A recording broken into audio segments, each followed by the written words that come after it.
समझ में नहीं आ रही। श्राद्ध हरिओम हरिओम श्राद्ध राधे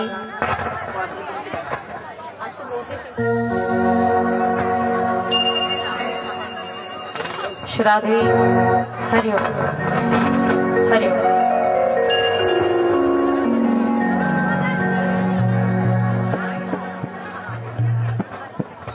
श्राद्ध हरिओम हरिओम हरिओम श्राद्ध। हाँ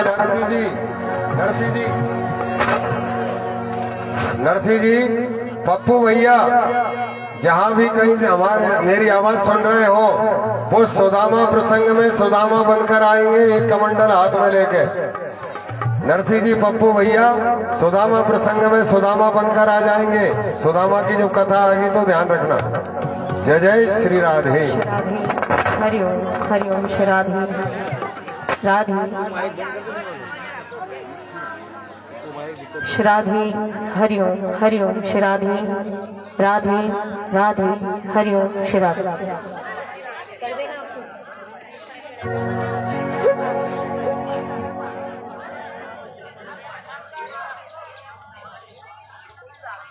बोलिए गणेश जी महाराज की, श्री राधा कृष्ण भगवान की, श्री हनुमान जी महाराज की, भूत भवन भगवान भोलेनाथ की, श्रीमद् भागवत महापुराण की, गौ माता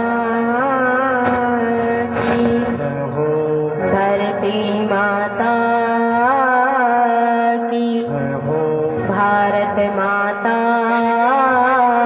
की, अपने अपने गुरु माता पिता संत जनों की।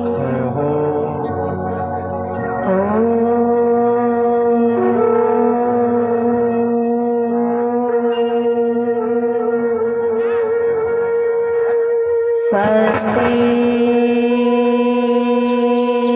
श्री गणेशाय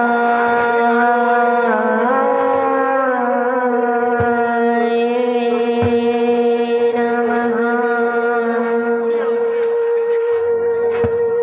स्वस्ति श्री सरस्वती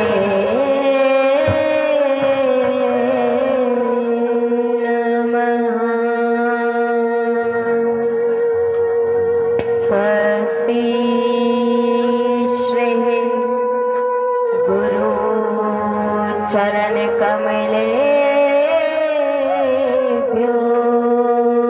नमः। वक्रतुंड महाकाय सूर्यकोटि समाप्रभा निर्विघ्नं कुरु मे सर्वकार्येषु सर्वदा। गुरुर्ब्रह्मा गुरुर्विष्णु गुरुर्देवो महेश्वरः, गुरुर्साक्षात् परं ब्रह्म तस्मै श्री गुरुवे नमः। सर्वमंगल मांगल्ये शिवे सर्वार्थ साधिके,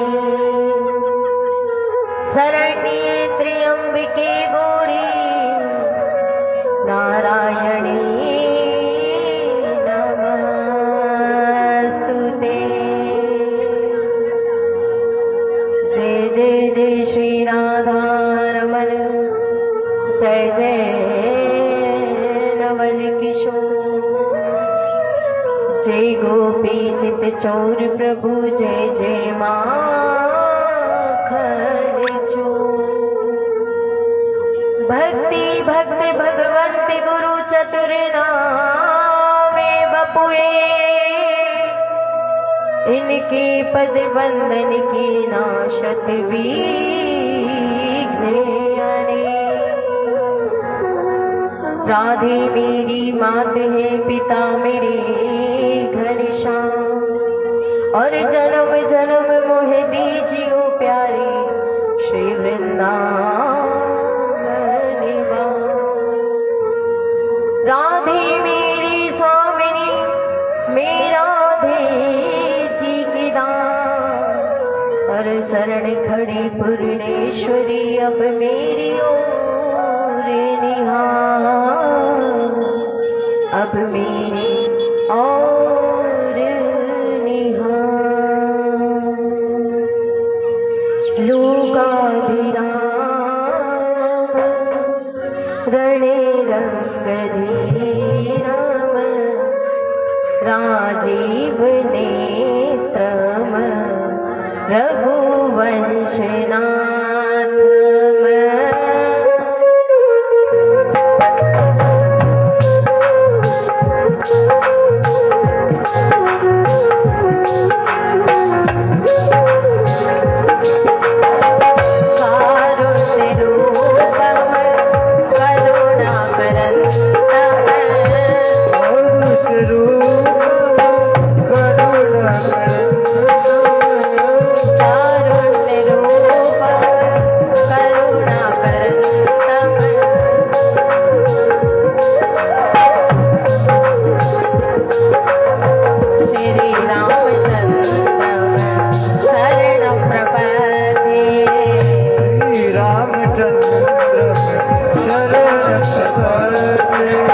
कर्पूर गौरम करुणावतारम,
परम मंगल में परात्पर अखिलेश्वर कारण करुणा वर्णाली भक्त वंचित कल्पतरु श्री ताड़ी दूत विनी नंदित पीताम्बरधारी श्री बालकृष्ण लाल की बाबुई प्रतिमूर्ति श्रीमद् भागवत महापुराण को वंदन करते हुए खुद भावन भगवान भोले बाबा जगत जननी मां दुर्गा महारानी के श्री चरणों में वंदन करते हुए श्री सदगुरुदेव भगवान के श्री चरणों में वंदन करते हुए श्री हनुमान जी महाराज के श्री चरणों में वंदन करते हुए गो माता के श्री चरणों में वंदन करते हुए मंचस्थ पर विराजमान आवाहित सभी देवी देवता, नगर देवता, ग्राम देवता, पितृ देवता सभी को वंदन करते हुए और मंचस्थ विराजमान हमारे जितने भी देवी देवता हैं सभी को वंदन करते हुए और प्रातः स्मरणीय परम प्रिय पूज्य श्री लड्डू गोपाल जी की प्रतिमा को निहारते हुए मंचस्थ विराजमान वेद पाठी मित्रगण है, विद्वच्चन है, कविगण है, रसिकगण है, संगीत के सानिध्य में चल रहे सभी सहयोगी गण है, कथा पांडाल में विराजमान हमारी मातृ शक्तियाँ, शक्ति स्वरूपा माताएं, भक्ति स्वरूपा बहने, गार्गी गदलसा के पश्चिमों पर चलने वाली और दूर दराज से आप सभी पधारे वृद्धजन है, भाईजन है, राम प्रेमी, हरि प्रेमी, कृष्ण प्रेमी और इस ध्वनि प्रसारण यंत्र के माध्यम से जहां जहां तक मेरी आवाज पहुंच रही है सबके हृदय में विराजमान मेरे श्री राधा माधव को सिया राम मैं सब जग जाने करहु प्रणाम जोरी जुग पाने, करहु प्रणाम जोरी जुग पाने। आप सभी के हृदय में विराजमान मेरे श्री राधा माधव को वंदन करते हैं। आइए आज कथा के सप्तम दिवस में हम सब लोग प्रवेश करते हैं। वो बड़े भाग्यशाली हैं महाराज जिन्होंने 6 दिन तक श्रीमद् भागवत कथा को श्रवण किया, लेकिन फिर भी कहा जाता है कि 6 दिन कथा सुनो या मत सुनो, लेकिन 7वें दिन परीक्षित मोक्ष की कथा यदि आपने श्रवण कर ली तो कहा जाता है कि 6 दिन सुनने का फल भी आपको मिल जाता है महाराज। ये शास्त्र कहते हैं, हम नहीं कहते, सब शास्त्र कहते हैं महाराज। इसलिए 7वें दिन की कथा को सब लोग बड़े भाव से, प्रेम से और श्रद्धा से सुनेंगे महाराज। सुन करके हृदय में परीक्षित मोक्ष की बड़ी सुंदर सी कथा।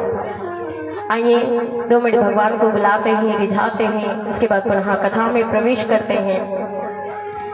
हो तेरी बंसी पे जाऊं बलिहार रसिया, मैं तो नाचूंगी तेरे दरबार रसिया, मैं तो नाचूंगी तेरे दरबार रसिया, तेरी बंसी पे जाऊं बलिहार रसिया, मैं तो नाचूंगी तेरे दरबार रसिया।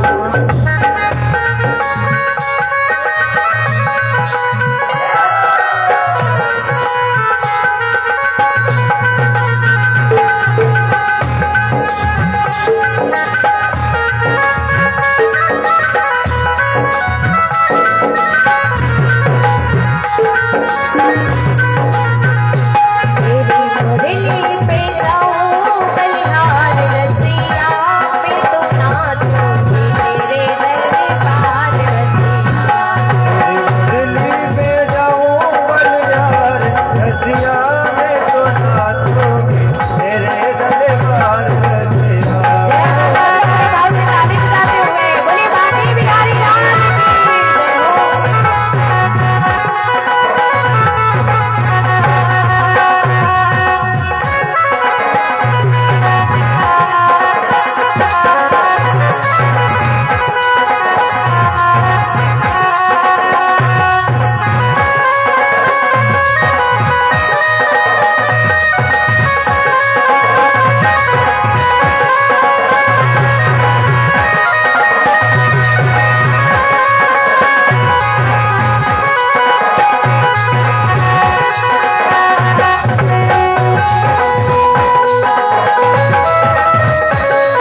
बोलिए बांके बिहारी लाल की। आइए अब सब लोग सप्तम दिवस की कथा में प्रवेश करते हैं। कल आप सबने बड़ी सुंदर सुंदर सी कथाएं श्रवण की है। किस प्रकार हमारे भगवान छोटी सी कन्हैया 7 वर्ष की उम्र में इंद्र का मान को घटाते हैं महाराज, इंद्र के अभिमान को तोड़ते हैं। कल रासलीला बड़ी सुंदर सी प्रभु रास रचाते हैं गोपियों के साथ में कामदेव को हराने के लिए। इसके बाद प्रभु ने कंस का उद्धार किया है और रुक्मिणी विवाह की बड़ी सुंदर सी कथा कल आप सबने श्रवण की। आइए अब आज सप्तम दिवस की कथा में हम सभी लोग बड़े भाव से, प्रेम से, श्रद्धा से प्रवेश करते हैं। देखो, बलराम जी उनका विवाह हुआ रेवत नाम के राजा उनकी बेटी रेवती के साथ, और हमारे द्वारिकाधीश का विवाह हुआ कुंदनपुर के राजा भीष्मक जिनकी पुत्री रुक्मिणी के साथ। अब रुक्मिणी के साथ विवाह हो गया महाराज। इधर द्वारिकाधीश भगवान द्वारिका में आ गए रुक्मिणी को लेकर के। कुछ समय पश्चात रुक्मिणी मैया ने एक पुत्र को जन्म दिया जिसका नाम है प्रद्युम्न। प्रकृष्टः धूम्नः यस्य स प्रद्युम्नः। अपने कार्य से, अपने कर्म से जो प्रकाश को करता है महाराज, उसे ही प्रद्युम्न कहा जाता है। लेकिन कहा जाता है कि जो व्यक्ति जीवन में आगे बढ़ता है, 2, 4, 5 बढ़िया अच्छी विदेशी गाड़ी आ जाए, बढ़िया अच्छा सा बंगला बन जाए महाराज, तो फिर मानो संसार के लोग कहेंगे कि लो अभी तो ये छोटा सा मकान में रहता था, किराए के मकान में रहता था, इसके पास इतना बड़ा फ्लैट कैसे आ गया, इतना बड़ा मकान कैसे बन गया। और अच्छी गाड़ी आ जाती है महाराज, तो समाज वाले जो लोग होते हैं वो कहते हैं देखो अभी तो ऐसे चलता था, पैदल चलता था, इसके पास गाड़ियां कहाँ से आ गई। क्योंकि जो व्यक्ति जितना आगे बढ़ता जाता है ना, उसके शत्रु भी उतने ही होते हैं महाराज। शत्रुओं की कोई कमी नहीं होती इस संसार में, और शत्रु किसी कारण से हो ऐसा भी नहीं है, बिना कारण के भी शत्रु हो जाते हैं महाराज। तो द्वारिकाधीश भगवान के शत्रुओं की भी कोई कमी नहीं थी महाराज।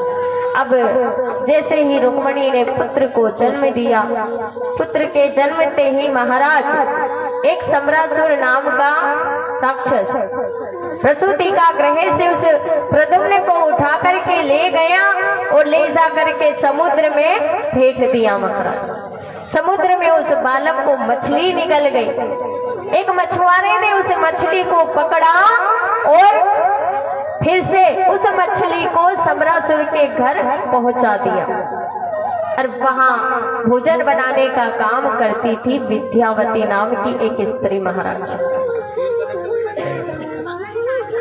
अब जैसे ही उस मछुआरे ने मछली को पकड़ के जैसे ही सम्रासुर के घर में पहुंचाया, वहां भोजन बना रही थी विद्यावती, तभी उसने मछली को काटा महाराज।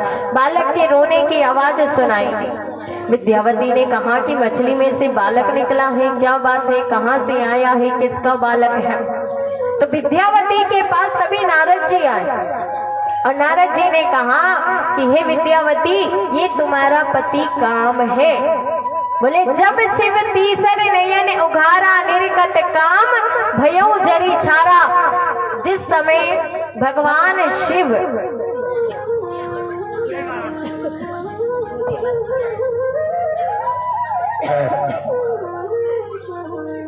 जिस समय काम को प्रभु भगवान भोले बाबा ने मारा था महाराज, उस समय काम को भस्म कर दिया था, जला करके अपना तीसरा नेत्र खोला और जला करके भस्म कर दिया। वही काम द्वापर युग में भगवान द्वारिकाधीश का पुत्र बनकर के आया, और पुत्र बनकर के आज जब विद्यावती जो कामदेव की पत्नी रति थी, सम्रासुर के घर में विद्यावती बनकर के भोजन बना रही थी। द्वारिकाधीश भगवान का जो पुत्र था, कहा तुम्हारा पति काम है। नारद जी कहकर चले गए। विद्यावती उनको पालने लगी, बड़ा करने लगी महाराज। और विद्यावती ने जब तक पाला बड़ा किया, प्रद्युम्न जी जब तक बड़े हुए और बड़े होकर के सम्रासुर को मार करके जब तक अपने घर आए अपनी पत्नी को लेकर के, तब तक प्रभु के 16,107 विवाह हो गए महाराज। सबसे प्रथम विवाह हुआ भगवान द्वारिकाधीश का रुक्मणी मैया के साथ। आचार्य शुकदेव जी महाराज राजा परीक्षित से कहते हैं, परीक्षित भगवान का दूसरा विवाह हुआ जामवंती के साथ, जो रीछ की पुत्री थी, जामवंत जी की पुत्री थी महाराज जामवती, जिसके साथ भगवान का दूसरा विवाह हुआ। कहा जाता है कि उसी द्वारिका में एक सत्राजित नाम का राजा रहता था। अब वो सत्राजित नाम का राजा, उसके पास एक मणि थी, और मणि भी कैसी थी महाराज कि उसका यदि 10 घंटे नित्य प्रतिदिन यदि पूजन किया जाए तो वो 8 भार सोना नित्य प्रतिदिन निकालती थी महाराज। एक दिन में 8 भार सोना। 8 भार सोने को आप 8 रत्ती मत समझना, 8 तोला मत समझना। 8 भार सोने का मतलब बहुत सारा सोना होता है महाराज। अब एक दिन सत्राजित द्वारिकाधीश भगवान से मिलने आए। जाकर के जब बैठे महाराज सत्राजित, द्वारिकाधीश भगवान ने कहा कि आपके पास ये क्या है? गले में टांग कर गए मणि को। अब मणि को गले में टांग करके गए। द्वारिकाधीश भगवान ने कहा, बोले आपके गले में ये क्या चमक रहा है, क्या है मणि, क्या बात है? बोले ये मणि है। बोले अच्छा, क्या करती है? बोले 8 इसका पूजन करो ना तो 8 रत्ती सोना रोज देती। अच्छा, क्या करते हो इतने सोने का? कुछ नहीं, हमारे पास जमा करके रखते हैं। बोले एक काम करो, ये मणि हमें दे दो, और जो भी सोना निकलेगा वो द्वारिका में जितना भी राजकोष है उसमें जाएगा। जो कोई नितांत गरीब हो उनके लिए काम आएगा। सत्राजित ने मना कर दिया महाराज। वो मणि सत्राजित में नहीं थी, भगवान द्वारिकाधीश को। कोई बात नहीं, द्वारिकाधीश भगवान ने कहा ठीक है तुम्हारी मणि नहीं देना, कोई बात नहीं। अब सत्राजित जब मणि को पहन करके घर गए तो उनके छोटे भाई प्रसेन ने उस मणि को गले में पहना दूसरे दिन, और सीधे चले गए जंगल की ओर। अब जहाँ जंगल की ओर गए महाराज, वहाँ जैसे ही उस चमकती हुई मणि को एक शेर ने देखा तो उस प्रसेन को वही मार दिया, और वो शेर मणि को लेकर के भागने लगा। अब उस शेर के पास वो चमकती हुई मणि को एक रीछ ने देख लिया, तो उस रीछ ने उस शेर को भी वही मार दिया, और उस मणि को ले जाकर अपनी गुफा में अपनी बेटी यानी जामवती को खेलने के लिए दे दी महाराज। वो रीछ यानी कि जामवती जी महाराज। अब जामवती जी ने अपनी बेटी जामवती को वो मणि खेलने के लिए दे दी। अब क्या, इधर द्वारिकाधीश भगवान पर कलंक लग गया। पंडित जी को बुलाया। पंडित जी ने कहा कौन से चौथ का चंदा देख लिया जो कलंक लग गया?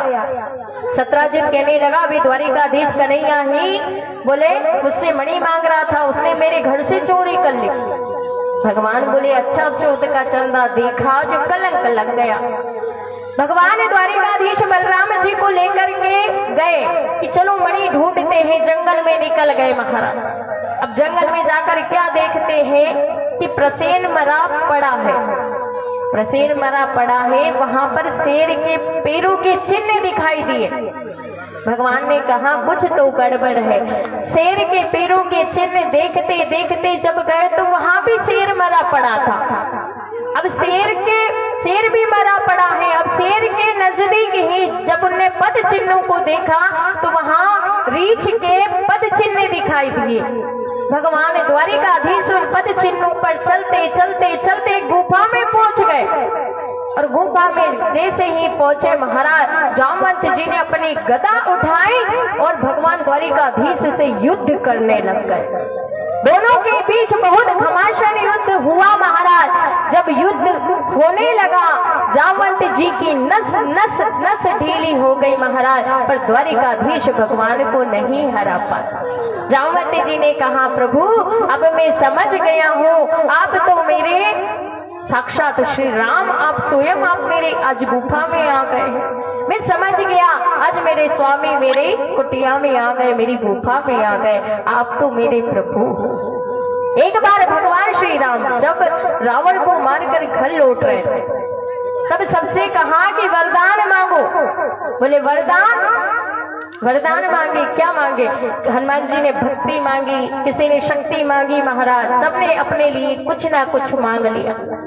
जामवंती जी से पूछा आप भी कुछ मांगो। जामवंती जी ने कहा नहीं नहीं, हमें कुछ नहीं चाहिए। अरे नहीं, ऐसा हो सकता है क्या? सबको वरदान दिया, आप भी कुछ वरदान मांगो।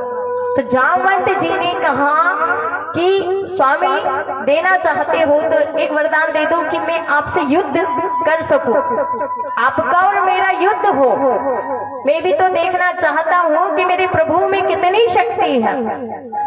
लेकिन रामायण में बात बात पर मर्यादा है महाराज। एक स्वामी और एक सेवक का युद्ध कभी नहीं हो सकता।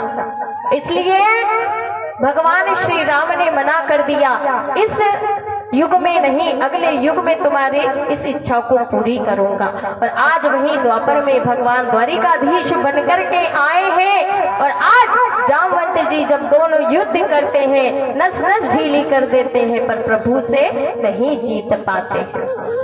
जामवंत जी ने कहा ठीक है, कोई बात नहीं, अब मैं समझ गया मेरे प्रभु आ गए हैं। एक काम करो, आप ये मणि मैंने ले ली थी, शेर को मार करके मणि ले लो आप, और मेरी बेटी जामवती के साथ भी आप विवाह कर लीजिए। वही हाथ पर हाथ रखा, मंत्र पढ़ दिए और भगवान द्वारिकाधीश का विवाह दूसरा जामवती के साथ हो गया। बोलिए द्वारिकाधीश भगवान की जय हो।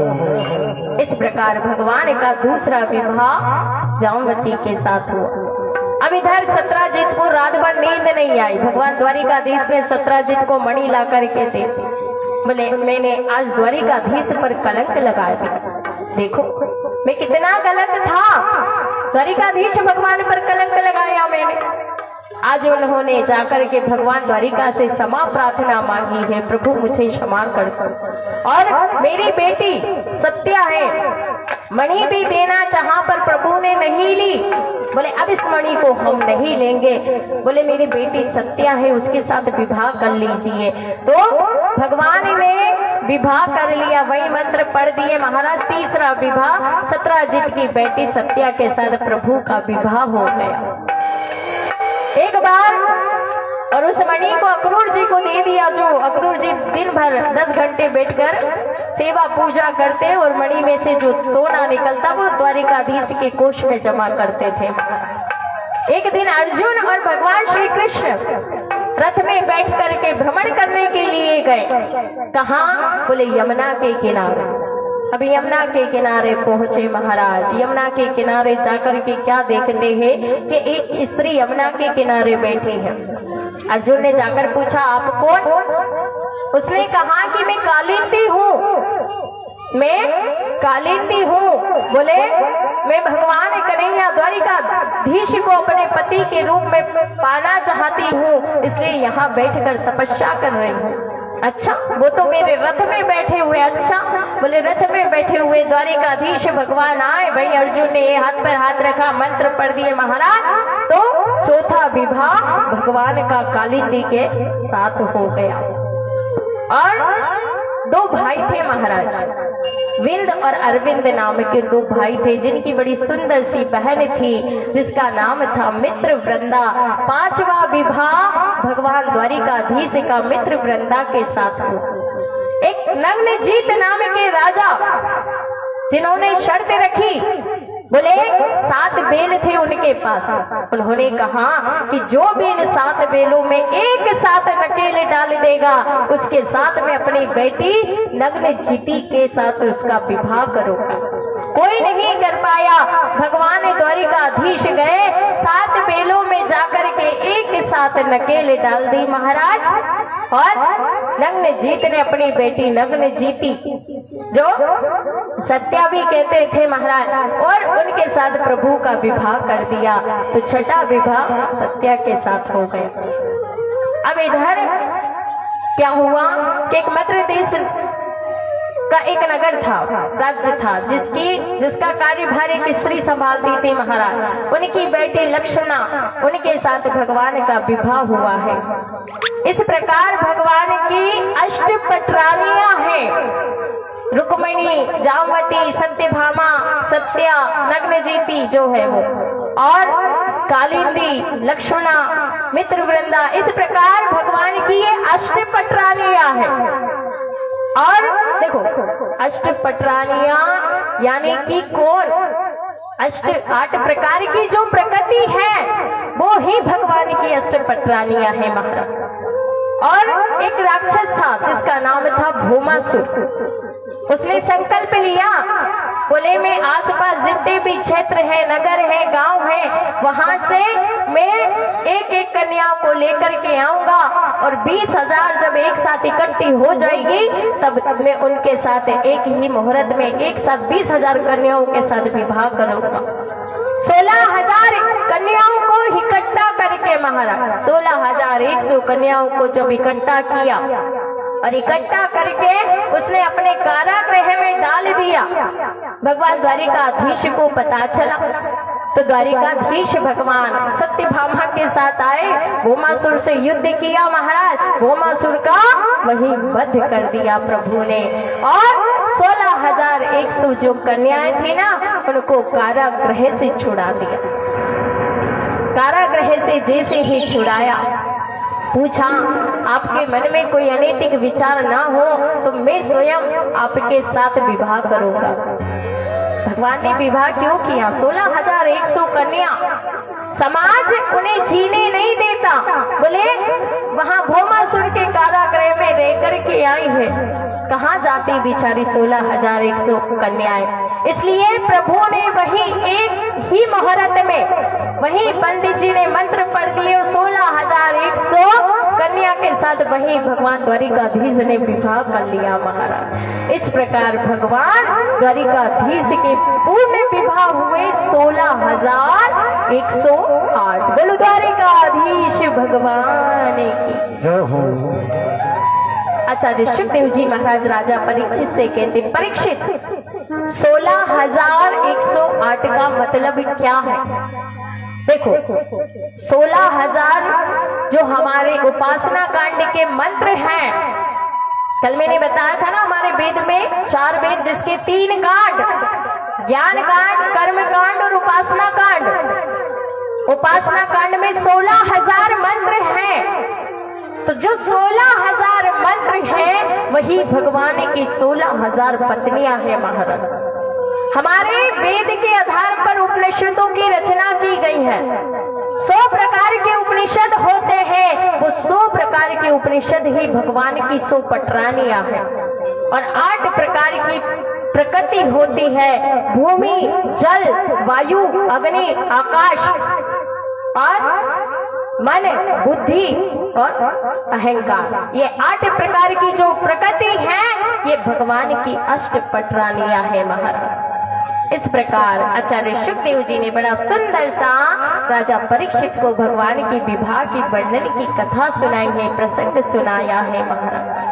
पर देखो जितनी भी रानियां पटरानियां हैं, भगवान ने सबको देखा, कोई कभी गुस्सा होकर के बैठ जाती, कभी कोई क्रोधित हो जाती, कभी भगवान से गुस्सा हो जाती। सारी रानी पटरानियां रूठते रहते, प्रभु उनको मनाते ही रहते थे। 16,108 पर रुक्मणी मैया के चेहरे पर भगवान ने कभी क्रोध नहीं देखा महाराज। रुक्मणी मैया भगवान से कभी कुपित नहीं होती थी, कभी उनके चेहरे पर गुस्सा नहीं देखा भगवान ने। एक दिन रुक्मणी मैया से कहने लगे, देखो तो सही इनको गुस्सा आता है कि नहीं आता, क्रोध आता है कि नहीं आता है। तो रुक्मणी मैया से कहने लगे एक दिन, आप तो ऐसे शयन करने लग गए भगवान द्वारिकाधीश, और शयन करते करते जब नहीं उठे तो रुक्मणी मैया ने कहा, क्या हो गया, आज बड़े चुपचाप हो, कोई बात भी नहीं कर रहे हो। द्वारिकाधीश भगवान से कहने लगी, हमसे कोई गलती हुई है? रुक्मणी मैया ने कहा, गलती हुई है? तो द्वारिकाधीश भगवान कहते हैं, गलती, गलती पर गलती, गलती पर गलती, गलती पर गलती। मैं क्या बताऊं कि आपने कितनी गलतियां की है। रुक्मणी मैया ने कहा, स्वामी मुझसे क्या गलती हुई, बताओ तो सही। भगवान कन्हैया ने कहा कि गलती, सबसे पहली गलती तो ये है कि आपने मुझसे विवाह किया। बोले यदि आप ये सोचो कि अजी मैं तो विवाह नहीं करती, पर विवाह इसलिए कर लिया कि आप बड़े वीर हो, बड़े बलशाली हो। बोले आपके सामने कोई राक्षस नहीं टिक पाता, इसलिए विवाह कर लिया। बोले आप ये सोचते हो कि मेरे माता पिता बड़े नंद बाबा है, यशोदा है, बोले देवकी है, वसुदेव है, इतने माता पिता हैं, इसलिए विवाह कर लिया। इसलिए तो नहीं विवाह किया आपने। कहीं आप ये सोचती हो बोले कि द्वारिकाधीश भगवान बड़े सुंदर है, इसलिए आपने मुझसे विवाह किया है। या फिर आप ये सोचती हो कि ये संत महात्मा हाथों में चिमटा लेकर के, हाथों में करताल लेकर के मेरा भजन गाते रहते हैं, इसलिए तुमने मुझसे विवाह किया है। तुम गलती पर गलती, गलती पर गलती कर ली, कुछ भी नहीं है ये सब। बोले तुम सोचो कि मैं बड़ा वीर हूँ, काहे का वीर? बोले मैं तो सबके डर से वहां समुद्र में शेषनाग के नीचे रहता हूँ। मैं वीर नहीं हूँ, मैं तो सबसे डरता हूँ। और तुम कहो कि माता पिता, मेरे तो माता पिता का भी पता नहीं। कोई कहता देवकी नंदन, कोई कहता यशोदा नंदन, मेरे माता पिता का ही पता नहीं। और देखो मेरा रंग भी कितना काला है, और जब से कालिया नाग से युद्ध किया तब से तो और ज्यादा ही काला हो गया। बोले मैं तो सुंदर भी नहीं हूँ। और देखो तुम कहो कि ये संत महात्मा ये भजन कीर्तन करते रहते हैं। रुक्मणी मैया ने कहा कुछ भी नहीं महाराज, और भगवान को देखती रही। भगवान द्वारिकाधीश ने कहा कि अभी भी समय नहीं व्यतीत हुआ है, चलो शिशुपाल से आपका विवाह तय करा देते। भगवान द्वारिकाधीश कब कह रहे? जब एक बेटा हो गया, बेटा भी अपनी बहू को लेकर के आ गया था। अभी कोई आजकल के जमाने की स्त्री होती ना तो पति को ठिकाने लगा देती, अब विवाह करवाओगे मेरा। पर रुक्मणी मैया ने एक शब्द नहीं बोला, और वहीं बेहोश सुन करके बेहोश हो गई महाराज। भगवान कन्हैया कहने लगे मैं तो मजाक कर रहा था रुक्मणी, तुम तो बेहोश हो गई, जल के छींटे मारे। आज भगवान जबर हिला रहे हैं, रुक्मणी मैया का पसीना पहुंचा। रुक्मणी मैया ने अपनी आंखें खोली, आंखें खोल करके कहा प्रभु आप कहते हो कि मैं सबसे डरता हूँ, समुद्र में वास करता हूँ। प्रभु आप तो आत्मा रूपी समुद्र में वास करते हैं। बोले जहाँ छल हो, जहाँ कपट हो, जहाँ बेईमानी हो, बोले वहां आप वास नहीं करते, आप तो आत्मा रूपी समुद्र में वास करते हैं। आप कहते हो कि माता पिता का पता नहीं है, आप तो परब्रह्म हो, आपके माता पिता होते हैं क्या? भगवान का कोई माता पिता नहीं होता, बल्कि सबसे परम पिता तो वो ही है, हमारे पिता भी तो वो ही है। बोले आप कहते हो कि मैं सुंदर नहीं हूँ। बोले हमारी ब्रज में कहते हैं कि जो लाला यदि तुम होते सुंदर तो करोड़ों की सिर कट जाते महाराज। प्रभु सुंदर है, काले नहीं है। भगवान तो सुंदर है, इतने सुंदर कि यदि लाला की जगह लाली होते ना तो करोड़ों के सिर कट जाते। प्रभु इतने सुंदर है महाराज। पर आप कहते हो कि संत महात्मा चिमटा तुम्बा लेकर के बस मेरा भजन करते हैं। बोले आपसे बढ़कर कौन है? बोले कबीरा सब जग निर्धना, धन बनता नहीं कोई, और धन बनता सो ही जानियो, जाको राम नाम धन होई।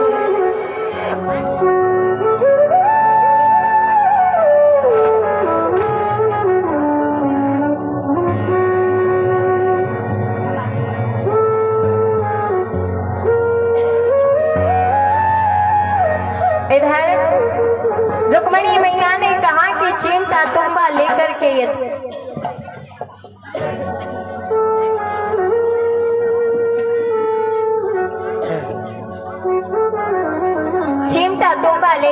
यदि भजन करते हैं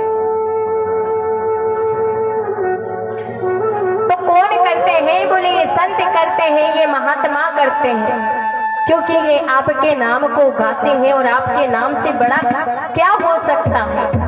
राम नाम से बड़ा क्या हो सकता है महाराज? है क्या जीवन में? राम नाम से बड़ा कुछ नहीं है महाराज।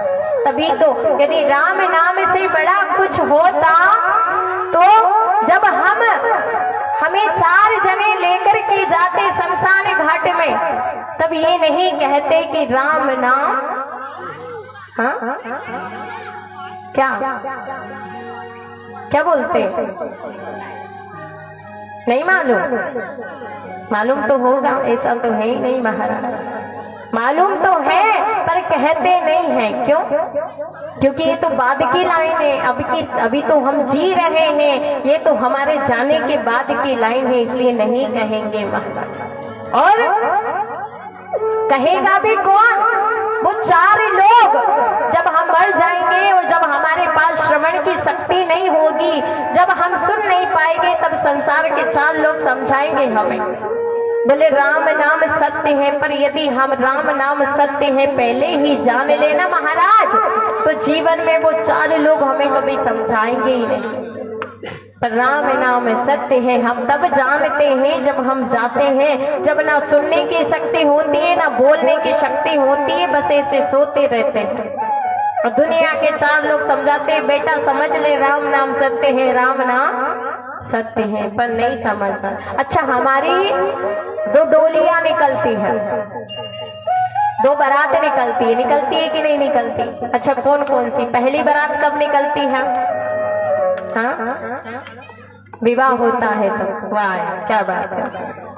जब पहली बारात निकलती है, जब विवाह होता है तब। अब आप उसमें बताओ कि जो दूल्हा होता है वो कहाँ होता है?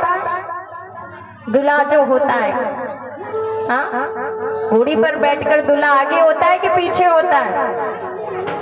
पीछे। दूल्हा पीछे होता है कि नहीं होता? और सारे जो भी बाराती होते हैं वो नाचते गाते जाते कि नहीं जाते? दूल्हा एकदम घोड़ी पर बैठकर पीछे पीछे चलता है बेचारा।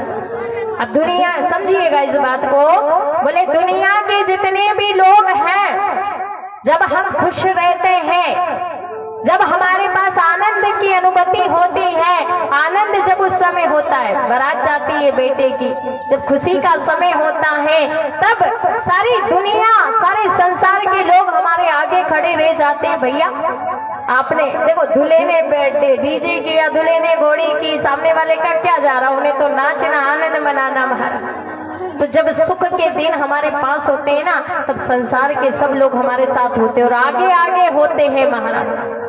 लेकिन जब दूसरी बारात जाते हैं तो वो है अंतिम बारात महाराज। उस समय डोली तो आगे जाती है और संसार वाले सब पीछे हो जाते हैं। भैया तुम आगे चलो, समझिएगा इस बात को। जब हम सुख में होते हैं तो संसार के लोग आगे हो जाते हैं, और जब हम दुख में होते हैं, जब हमारे साथ कोई नहीं होता महाराज, तब संसार के लोग भी कहते भैया आप जाओ, हम तो पीछे ही सही।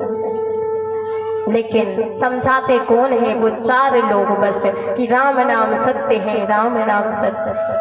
अच्छा, भोले बाबा को राम नाम बड़ा प्रिय है।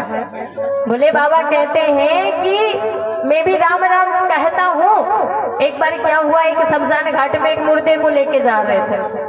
अब मुर्दे को लेके जा रहे थे, सब कहते जा रहे राम नाम सत्य हो, राम नाम सत्य हो, राम नाम। तो भोले बाबा के कानों में आवाज पड़ी। भोले बाबा ने कहा अच्छा राम नाम सत्य, ये भी मेरे जैसे, ये भी राम राम कहते जा रहे, मैं भी राम राम कहता हूँ, चलो इनसे जाकर के मिल लेता हूँ आज। भोले बाबा चले। अब वो चलते चलते वो जो कहार थे वो लेके जा रहे थे मुर्दे को, तो चलते चलते यात्रा थोड़ी आगे पहुंच गई। भोले बाबा पीछे पीछे जा रहे। अब वो यात्रा को लेकर के गए, शमशान घाट में मुर्दे को रखा, और मुर्दे को रख करके उन्होंने जलाने की व्यवस्था कर दी महाराज। और जैसे ही जला करके वहां थोड़ी देर बैठते कि नहीं बैठते, व्यक्ति जो भी जाता, अब वहीं बाहर जाके बैठ गए महाराज। अब इधर भोले बाबा पीछे पीछे गए, धीरे धीरे पहुंचे महाराज। जाकर के जैसे ही बाहर से अंदर घुसे, अब उन्होंने सुना कि एक व्यक्ति फोन लगा के कह रहा, आज तो सुबह सुबह फोन आ गया, आज तो रविवार का दिन था, छुट्टी का दिन था, लेकिन सुबह सुबह फोन आ गया तो आज ऐसा हमें यहाँ आना पड़ा। एक व्यक्ति कहता है, आज का दिन तो पूरा खराब ही हो गया, आज हमारा पूरा दिन वहां जाना था, वहां ये करना था, पर आज तो हमें यहाँ आना पड़ा, ऐसा दिन देखना पड़ा। अब भोले बाबा ने कहा, ये तो संसार के लोग एक नंबर के झूठे।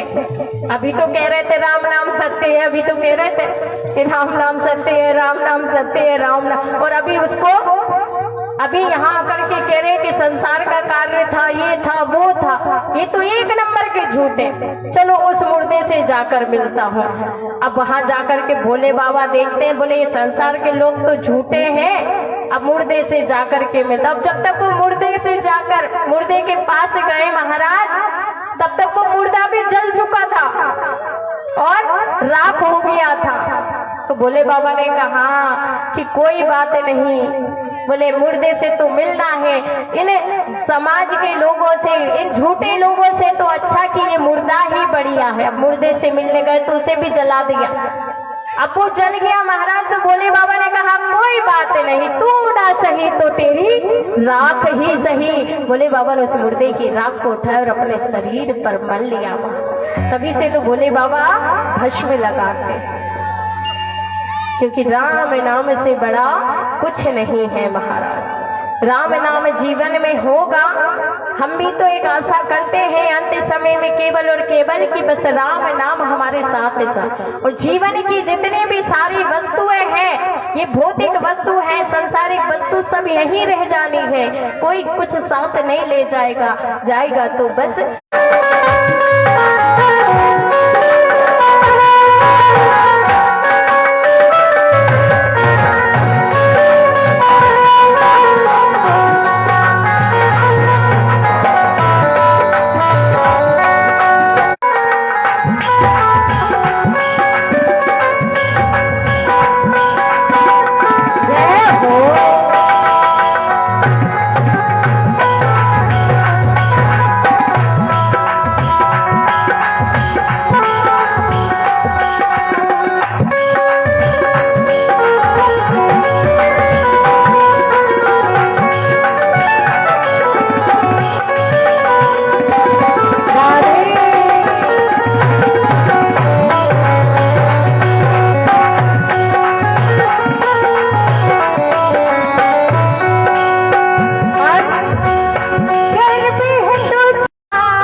रूपी जो धन है इसको कमा लो, बाकी तो सब कुछ अपने आप ही मिल जाएगा भगवान की कृपा से। आचार्य सुखदेव जी महाराज कहते हैं अब राजा परीक्षित से कि एक दिन क्या हुआ, एक पंडित जी थे जिनका नाम था सुदामा महाराज। बड़ी सुंदर सी कथा श्रवण करवाते हैं आचार्य सुखदेव जी महाराज राजा परीक्षित को। भगवान कन्हैया द्वारिकाधीश भगवान, उनके मित्र थे महाराज, साथ में विद्या अध्ययन की थी उज्जैन में संदीपनी आश्रम में। जब उज्जैन से लौट करके जब आए घर पर तो भगवान ने कहा हमारी द्वारिका भी कभी आ। पर सुदामा एक ऐसे पंडित, एकदम निर्धन महाराज, जिसको खाने के लिए भी अन्न का दाना भी नसीब नहीं होता। कहा जाता है सुदामा जी खेतों में जाते थे, खेतों में जाकर के जो 2, 4, 5, 10 दाना जो भी मिलता था महाराज उस दाने को उठा करके लाते अपने घर में। उन दानों से दोनों सुदामा जी और उनकी पत्नी और बच्चे, सुदामा की पत्नी का नाम है सुशीला महाराज, दोनों पति पत्नी खेतों से अन्न बीन कर लाते, उन्हीं का भोजन बनाते, 2 टिक्कर सुबह बनाते, 2 टिक्कर शाम को बनाते। अच्छे से पा लेते थे भगवान को भोग लगाकर। समय व्यतीत होता गया महाराज। सुदामा जी निर्धन जरूर है महाराज, परंतु ऐसा नहीं है, संतोष रूपी जब धन आता है ना महाराज तो सारे धन व्यर्थ के लगने लगते हैं। एक अरबपति को मैं कह सकती हूँ,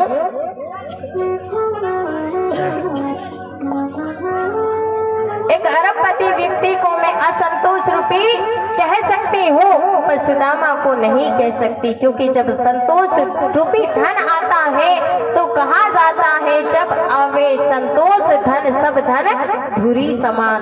सब धन जो है ना फिर धूल के समान दिखाई देता है। एक दिन सुदामा की पत्नी ने सुदामा से कहा कि स्वामी मैंने सुना है कि द्वारिकाधीश भगवान आजकल द्वारिका के राजा हैं, तो आप उनके पास क्यों नहीं जाते? कम से कम उनके पास जाकर अपनी समस्या बताओ, वो हमारी निर्धनता को दूर कर देंगे। आप एक बार जाओ तो सही। सुदामा ने कहा देखो सुशीला, यदि तुम मुझसे मांगने के लिए कहती हो तो मैं नहीं जाऊंगा, यदि तुम मुझसे मिलने के लिए कहोगी तो मैं चला जाऊंगा, पर मैं मांगने के लिए कभी नहीं जाऊंगा। सुशीला कहती है ऐसी बात नहीं है, आप तो जानते हो मैंने अपने जीवन को वैसे ही सब कुछ ऐसे ही जैसे खाए तो खाए, मिल गया तो मिल गया, नहीं तो कोई बात नहीं।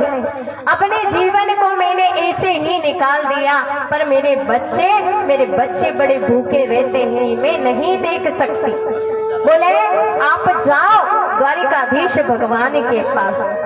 सुदामा ने कहा देखो द्वारिका का राजा वो राजा ही नहीं, मेरा मित्र भी है, मेरा लंगोटिया बचपन का मेरा साथी है, मेरा मित्र है। मैं चाहूं तो आज ही जा सकता हूं, पर मैं नहीं जाऊंगा, क्योंकि मुझे मांगने नहीं जाना है, मैं बस मुझे भजन करने हैं, मुझसे जाने के लिए मत कहो। तो आज सुशीला कहती है ऐसी बात नहीं है, मैंने तो अपना जीवन निकाल लिया, पर अपने बच्चों का जीवन में कैसे निकालूं? द्वारिका को चले जाऊं स्वामी, इस नगर में गुजारा नहीं है। द्वारिका को चले जाओ स्वामी, इस नगर में गुजारा नहीं है। इस नगर में गुजारा नहीं है, नहीं इस नगर में गुजारा नहीं है।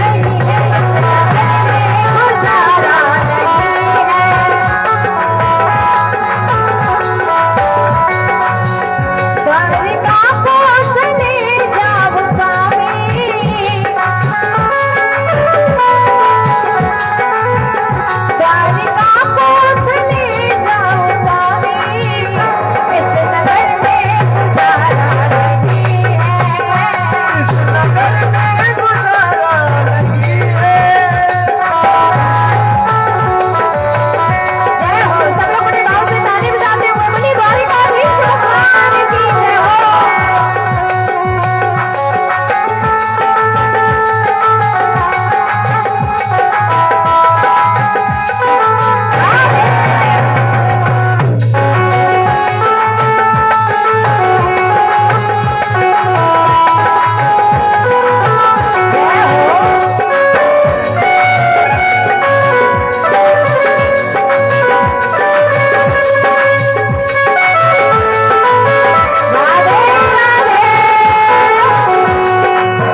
को चले जाओ स्वामी, इस घर में गुजारा नहीं।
सुशीला मैया जाने को कहती है महाराज, तो कहते हैं द्वारिकाधीश भगवान के यहाँ चले जाओ।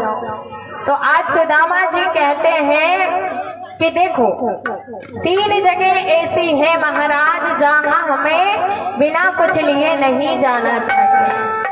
बोले वो कौन कौन सी जगह है?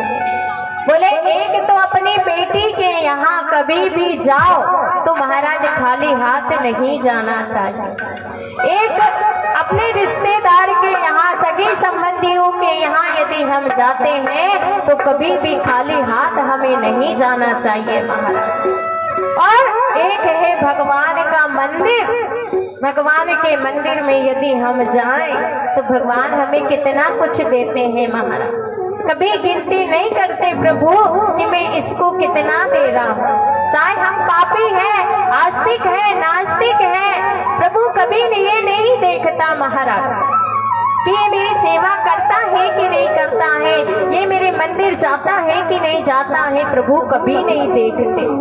वो तो सबको देते हैं तो बराबर देते हैं महाराज। अब ऐसा तो नहीं कि कहीं पड़ोसी भगवान के मंदिर न जाए, भगवान का भजन ना करे और हम भजन कर रहे हैं, माला जप रहे हैं, तो भगवान ऐसा नहीं है कि पड़ोसी के खेत में बारिश नहीं करेगा और हमारे खेत में बारिश कर देगा, ऐसा नहीं है। वो तो सबको समान देता है, कभी भेदभाव नहीं करता प्रभु। इसलिए जब भी मंदिर जाओ कितना कुछ भगवान हमें दे देता है। जब भी जाओ तो वहाँ कुछ ना कुछ लेकर जाना चाहिए, कुछ नहीं तो महाराज फूल ही लेकर के जाओ, जल ही लेकर के जाओ, ज्यादा कुछ नहीं हो तो।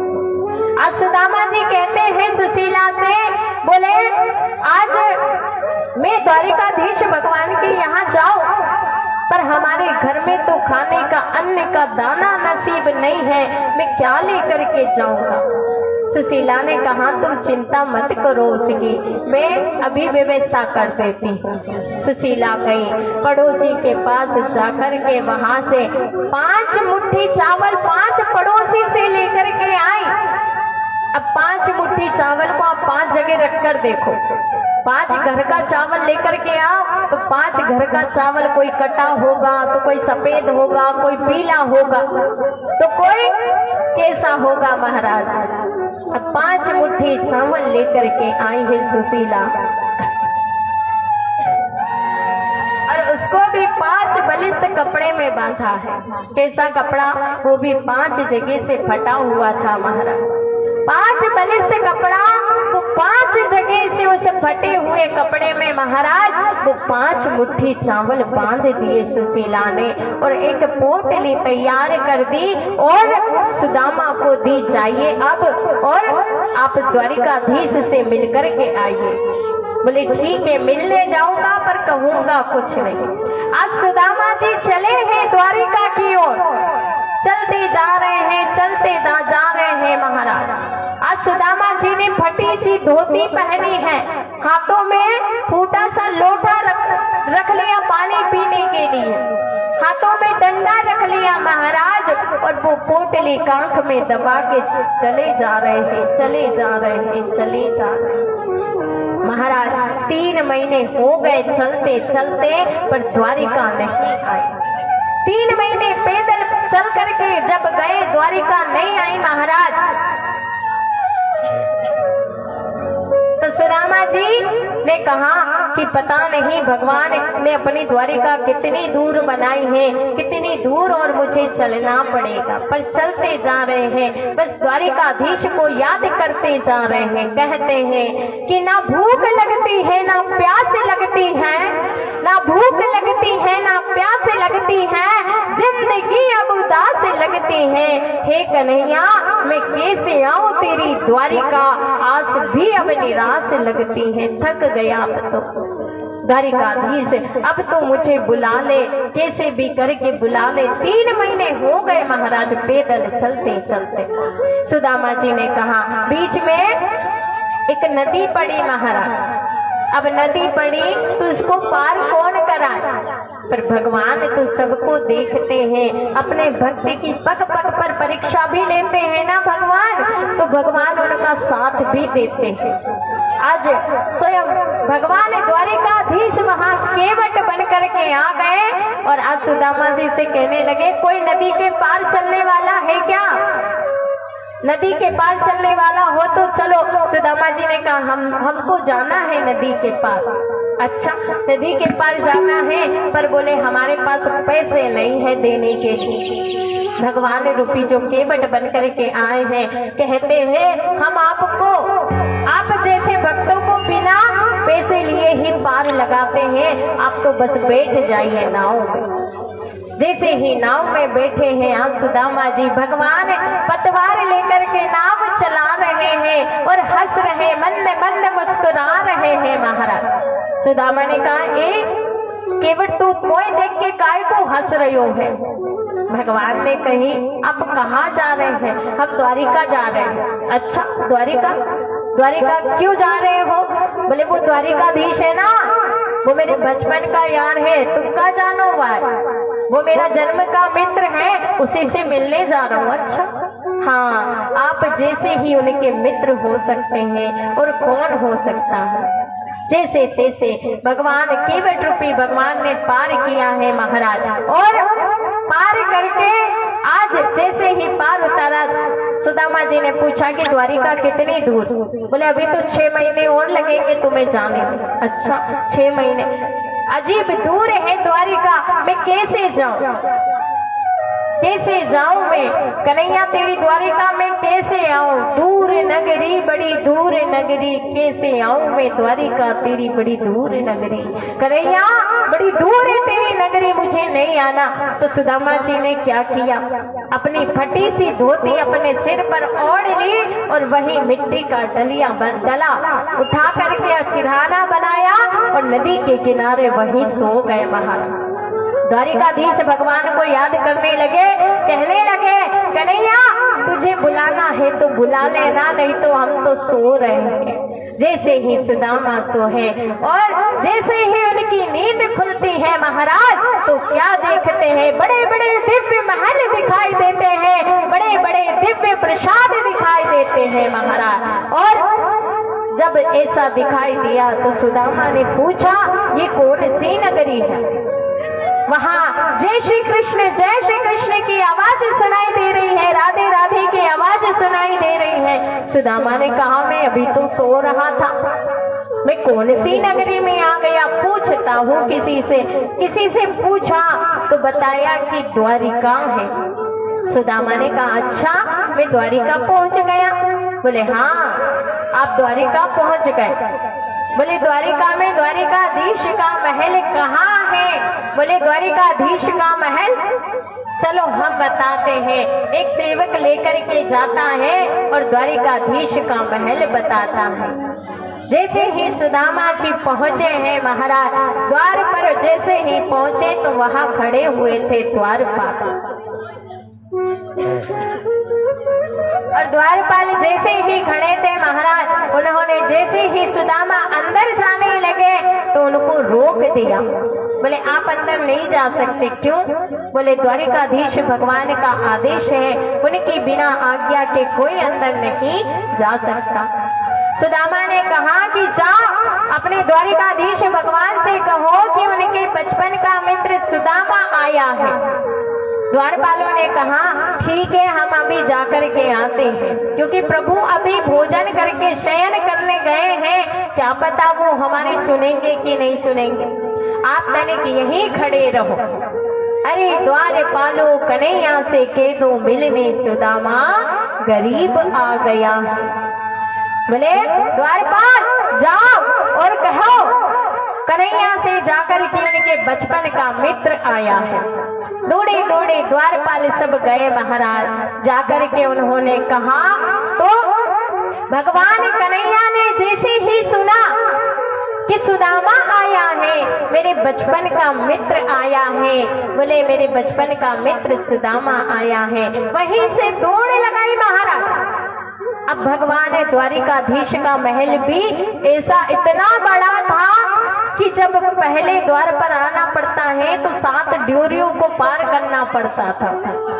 जैसे ही भगवान द्वारिकाधीश भागे नाम सुनकर, चवर कहीं कुंडल कहीं पर वस्त्र महाराज, और आज जैसे ही द्वार पर आए हैं, आज रुक्मणी मैया और प्रद्युम्न जी जितने भी पुत्र पौत्र सब दौड़ दौड़ कर उनके पीछे आए। आज प्रभु को क्या हो गया, आज प्रभु इतने दौड़ लगाते लगाते द्वार पर क्यों जा रहे हैं, रुक जाइए स्वामी, रुक्मणी मैया पीछे से कह रही है। पर भगवान द्वारिकाधीश ने जैसे ही सुदामा को नाम सुनो महाराज, द्वार पर आ गए और आकर के आज सुदामा जी को गले से लगा लिया। सुदामा को जैसे ही गले से लगाया और गले से लगा करके कहा चलो सुदामा अंदर चलो। आज हमारे भगवान द्वारिकाधीश सुदामा को लेकर के आए और स्वर्ण के सिंहासन पर आज सुदामा जी को प्रभु ने बिठाया। स्वर्ण के सिंहासन पर बिठा करके अब रुक्मणी मैया से कहा जाओ रुक्मणी, बोले आप जल भरकर लेकर के आओ परात में, हम ब्राह्मण हैं, सुदामा जी इनके पैर धोएंगे। पर रुक्मणी मैया झाड़ी में जल लेकर के आती हैं, पर आज हमारे भगवान द्वारिकाधीश, आज द्वारिकाधीश भगवान कहते हैं, बोले करुणा करके करुणा निधान रोए, करुणा के करुणा निधान रोए, पानी परात को हाथ छुओ नहीं, नैनन को जल से पग धोए। महाराज आज सुदामा के भी चरण जब प्रभु धोते हैं ना, तो उन्होंने पानी को हाथ नहीं लगाया, बोले आज उन्होंने अपने नैन यानी आंखों के पानी से ही भगवान ने सुदामा के चरण धो दिए महाराज, और चरण धोए हैं। अब जितनी भी रानियां हैं, पट रानियां हैं, सबको कहा भगवान द्वारिकाधीश ने कि ब्राह्मण आए हैं, आकर के इनका आशीर्वाद ले लो। सभी रानी पटरानियां आई हैं, आकर के आशीर्वाद लेती हैं महाराज। जैसे ही आकर के आशीर्वाद लेते हैं तो भगवान द्वारिकाधीश कहते हैं कि एक नहीं दो नहीं बोले 16,108 रानियां हैं, आकर के सब आशीर्वाद लेते हैं। अब दुबलो पतलो ब्राह्मण महाराज सुदामा कहे द्वारिकाधीश, बोले एक कन्हैया, बोले 16,108 तूने ब्याह कब कर लियो, तूने हमें क्यों नहीं बुलायो? तो कन्हैया कहवे कि वो तो पूछो मत, एक ही मुहूर्त में एक बार में 16,108 का विवाह हो गया है।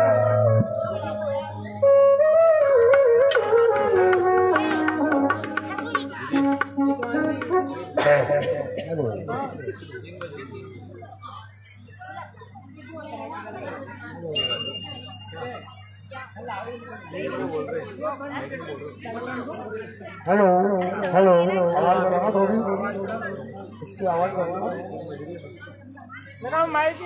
हेलो हेलो, जय श्री राधे, जय श्री कृष्ण, थोड़ी आवाज बढ़ा दो। हेलो, हाँ, आप सभी भक्तजन पधारने के ऊपर एवं माता बहने पधारने के ऊपर हमारे ग्राम फूलिया की ओर से आपका हार्दिक अभिनंदन किया जाता है, और सभी ग्रामवासियों के लिए बहुत जोर से तालियां बजाएं। आपका आभार, अभिनंदन। और इस दौर में, सुदामा जी के दौर में चलते हुए हमारे दानदाताओं के नाम आपके सामने पेश करना चाहते हैं।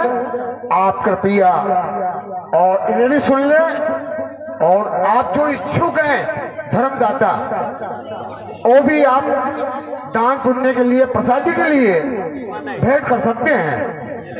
आप नाम हीरालाल जी महलास वाले 700 रुपये उनकी तरफ से प्रसाद के लिए भेंट किए जाते हैं। बोले रामचंद्र भगवान कृष्ण की जय। माताएं और सभी भाई इनके लिए स्वागत करके, अभिनंदन करके तालियां बजाएं। दानमल जी महुआ सा 200 रुपया, और लापसा वाली बाई 100 रुपया, राम स्वरूप जी लापसा 100 रुपया, हीरालाल जी मीना 500 रुपया, पप्पू लाल जी लापसा 50 किलो शक्कर। इनके लिए भाई तालियां बजाइए साहब, ताली में अपने पैसे भी रखते हैं, और आज का ही मौका और है ताली बजाने का। आपकी तालियों की आवाज भी श्री कृष्ण राधे के पास पहुंच जाती है। हाँ, राम भरोसी रानी पुरिया 200 रुपया, राम कल्याण जी पोला 200 रुपया, भावना अक्षरा धूंधलिया 500 रुपया, और रतनलाल जी लोधा रानीपुरा 100 रुपया, और बजरंग लाल जी थमारी 200 रुपया, और ये गुप्त राशि है 100 रुपया, कालू लाल जी लापसा, अच्छा,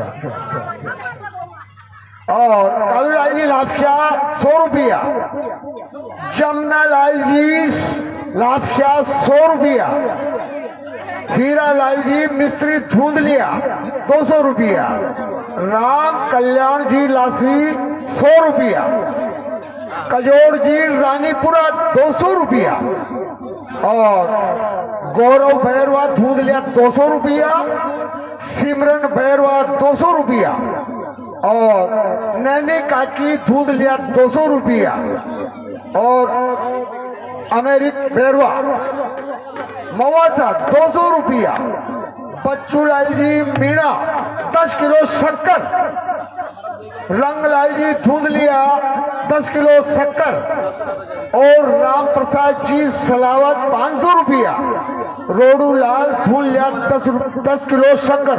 इनके लिए तालियां बजाते साहब, बहुत बड़ा धन्यवाद। श्री राधे राधे, बोल श्री राधा कृष्ण भगवान की जय हो।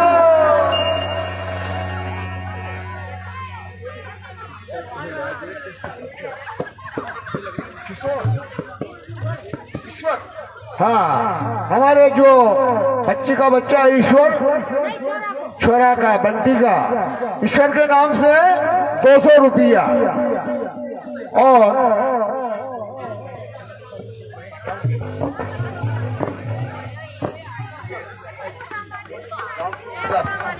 हाँ साहब, गलती के लिए क्षमा। हमारे राम स्वरूप जी लापसा वालों की तरफ से 500 रुपया, इनके नाम की अच्छी तालियां बजा करके इनका अभिनंदन करें। बोलिए राधा कृष्ण भगवान की जय हो। क्या बात है साहब, आप जो भी दान पुण्य भक्त जन करना चाहते हैं आप कर सकते हो और नाम बुलवा सकते हो।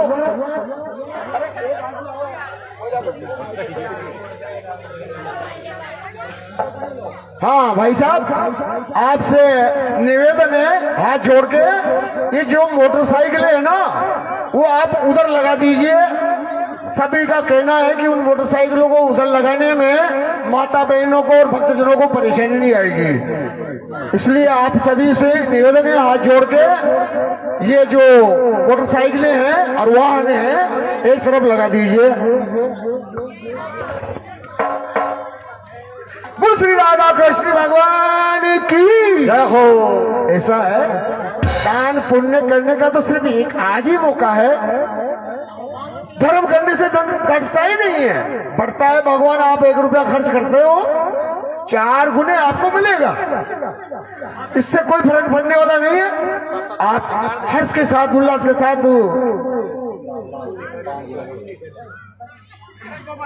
हेलो, हाँ साहब, भाई साहब केसरी लाल जी मीणा लापसे वाले, उनकी तरफ से 500 रुपये प्रसादी के लिए अर्पण करते हैं। श्री रामचंद्र भगवान कृष्ण की जय। हेमराज जी,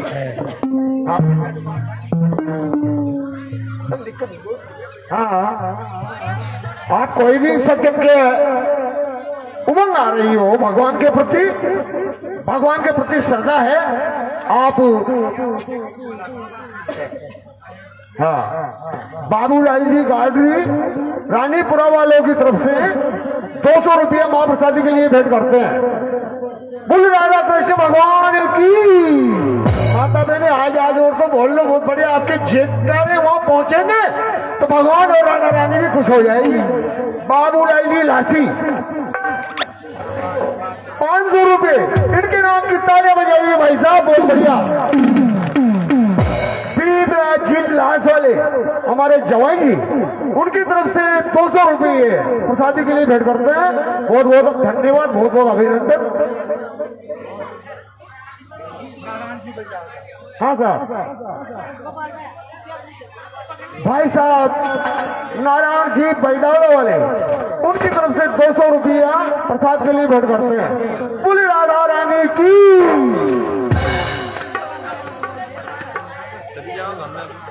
हाँ साहब, 100 रुपये हमारे लड्डू लाल की तरफ से भेंट किए जा रहे हैं प्रसाद मां प्रसादी के लिए। बहुत बहुत अभिनंदन, बहुत बहुत स्वागत। ऐसी कोई बात नहीं है भाई साहब। आप हाँ भाई साहब, प्रेम जी दही खड़ा वालों की तरफ से ये 50 रुपये मां प्रसाद जी के वितरण कर रहे हैं। भगवान हाँ साहब, भाई साहब रतन लाल जी गाडरी, गुजर गाडरी रानीपुरा, उन महोदय की तरफ से 250 रुपये भगवान की प्रसादी के हेतु दान प्रदान करते हैं। बोले सीता महारानी की, बोले हनुमान जी महाराज की, और किशोरी राधा रानी जी की। क्या बात है, क्या बात है। राधे राधे राधे। बोलिए द्वारिकाधीश भगवान। हाँ साहब, 100 रुपए हमारे भाई साहब पवन जी की तरफ से दिए जा रहे हैं माँ प्रसादी हेतु।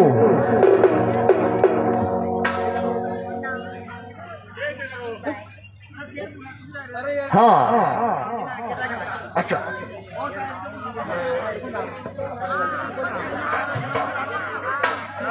राधे राधे। बोलिए द्वारिकाधीश भगवान की जय हो। आज जब भैया लिस्ट बना लो, फिर बोल देना एकदम जल्दी।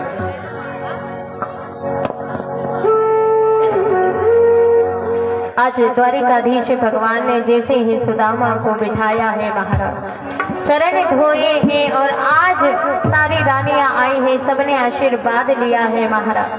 इधर आज भगवान ने सुदामा को 56 भोग खिलाया है महाराज।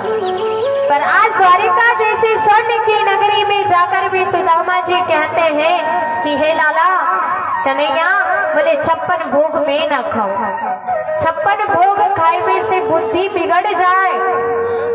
भगवान द्वारिकाधीश ने कहा कि सुदामा, बोले 56 भोग पाओ, ये मेरा प्रसाद है।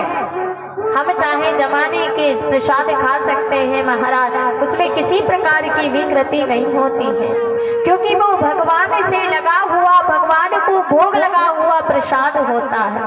सुदामा को आज 56 भोग खिलाया है। रात्रि भर बैठ करके वार्ता की है महाराज।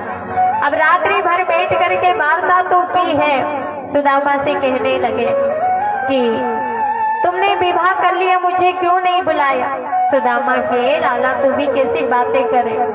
बोले इच्छा तो नहीं थी, पर माता पिता ने मेरा विवाह कर दिया। तेरू भाभी को नाम सुशीला है।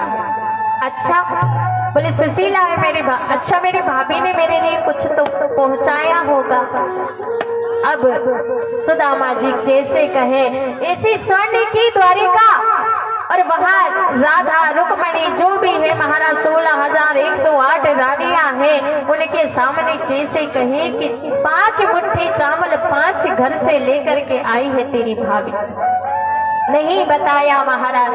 और इतनी स्वर्ण की द्वारिका में भी सुदामा जी पहुंचने के बाद केवल और केवल एक रात रुके, दूसरे दिन प्रातः काल चलने लगे महाराज। और जैसे ही चलने लगे, भगवान द्वारिकाधीश ने कहा कि आप रुक जाइए, लेकिन सुदामा जी को देखो, स्वर्ण की द्वारिका को देखकर भी मन विचलित नहीं हुआ महाराज। वो कहने लगे नहीं रे कन्हैया, अब तो मैं अपनो घर जानो चाहूं।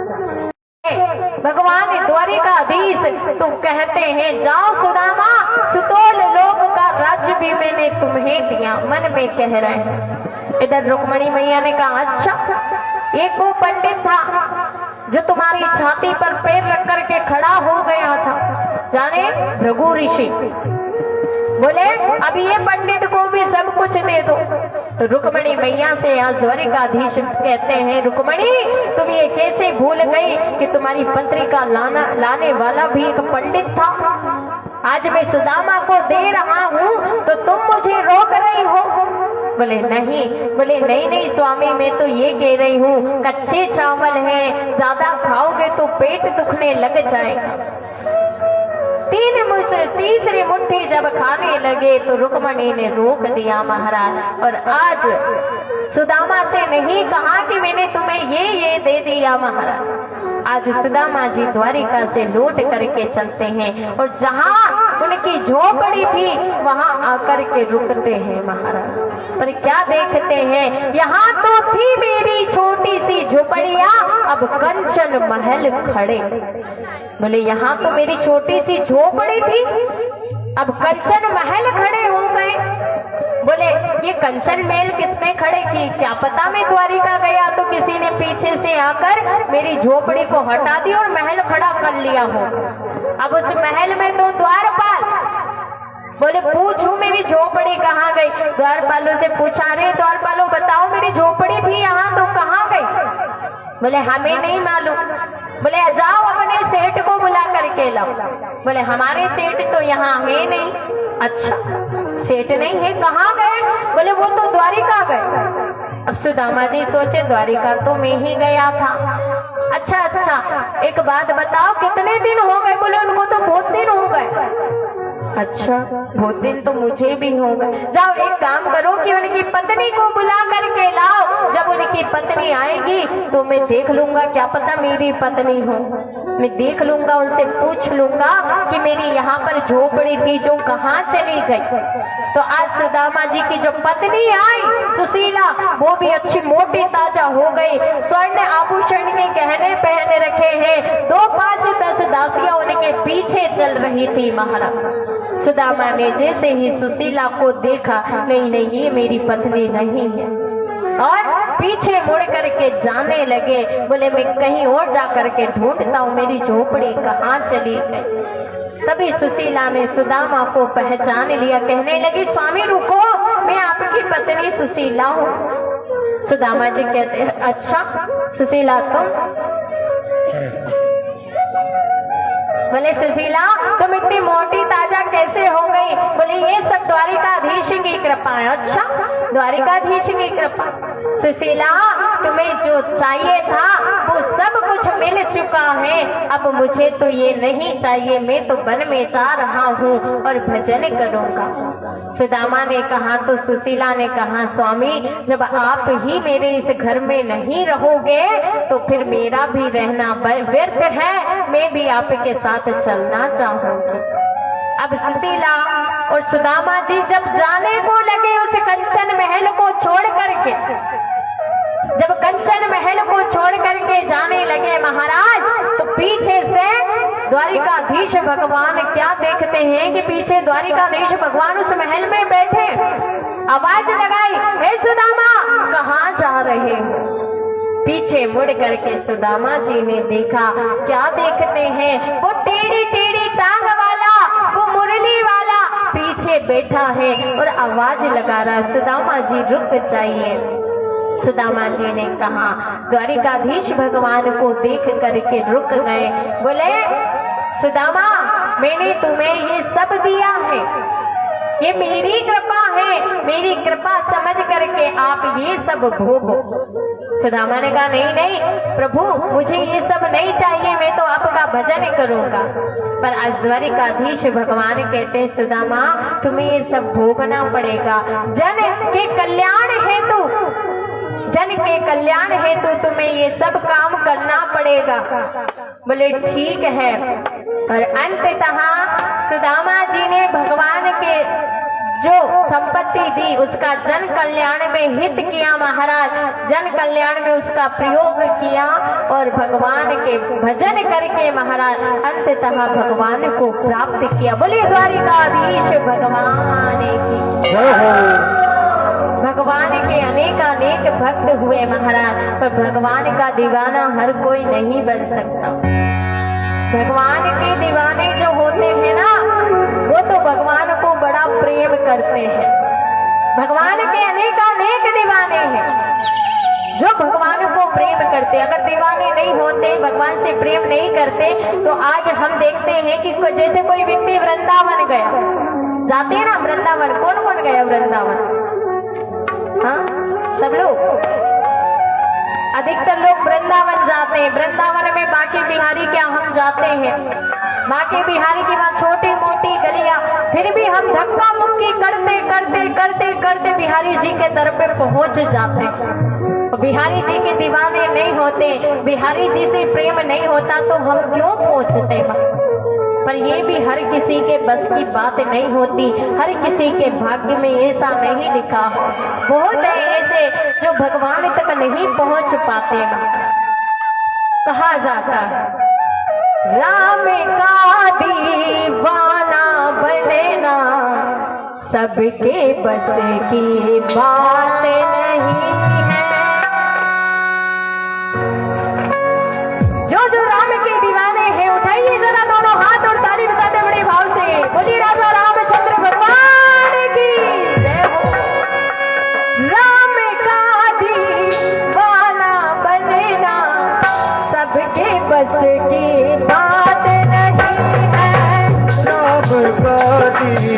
दीवाना बनेना सबके बस की बात नहीं है।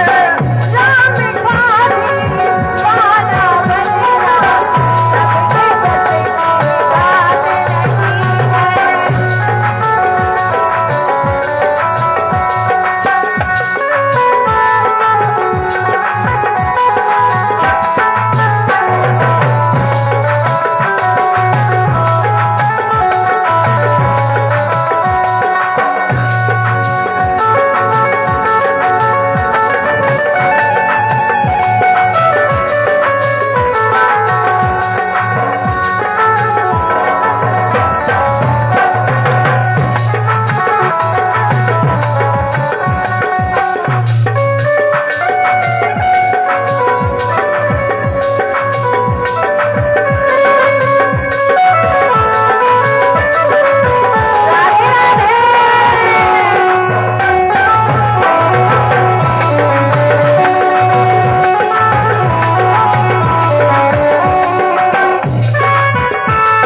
बहुत खड़ी है पग पग पे, बहुत खड़ी है पग पग पे, बहुत खड़ी है पग पग पे, बहुत खड़ी है पग पग पे, ओ बहुत खड़ी है पग पग पे।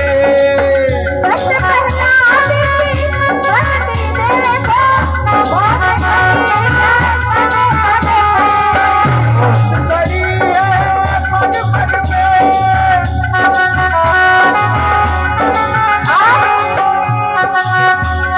पहला देखो देखिएगा, इन्ना बच्चे अपने अनेक अनेक व्यवस्था के बाद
जीवन में गरीबी है।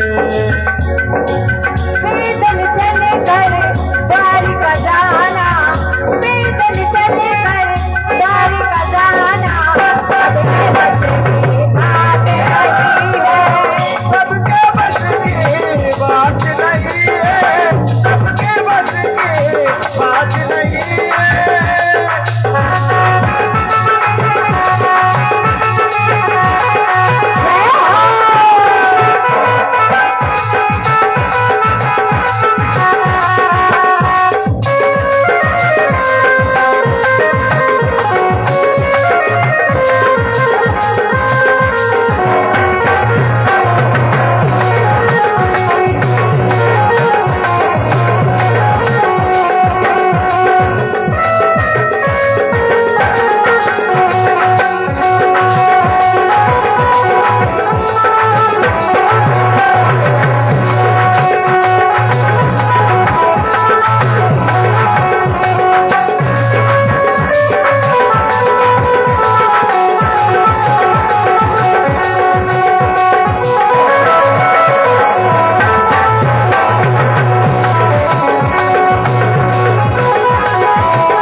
लक्ष्मण जी के प्राण बचाए, लक्ष्मण जी के प्राण बचाए, लक्ष्मण जी के प्राण बचाए। द्रोणागिर से बूटी लाना, द्रोणागिर से बूटी लाना, सबके बस सबके बस की बात नहीं है।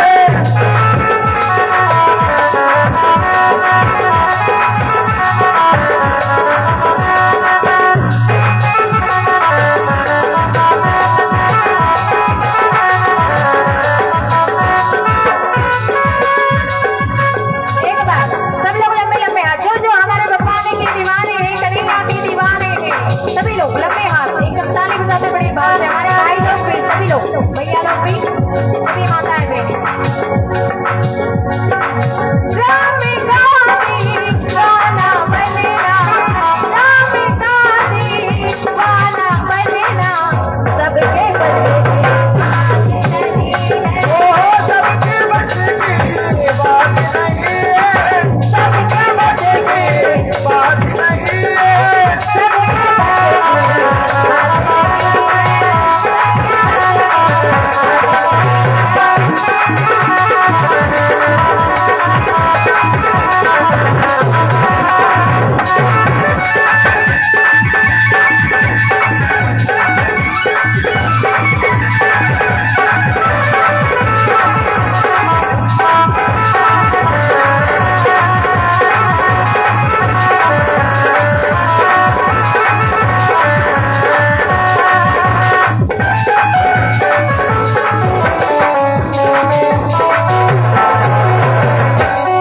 बोले कृष्ण कन्हैया लाल की।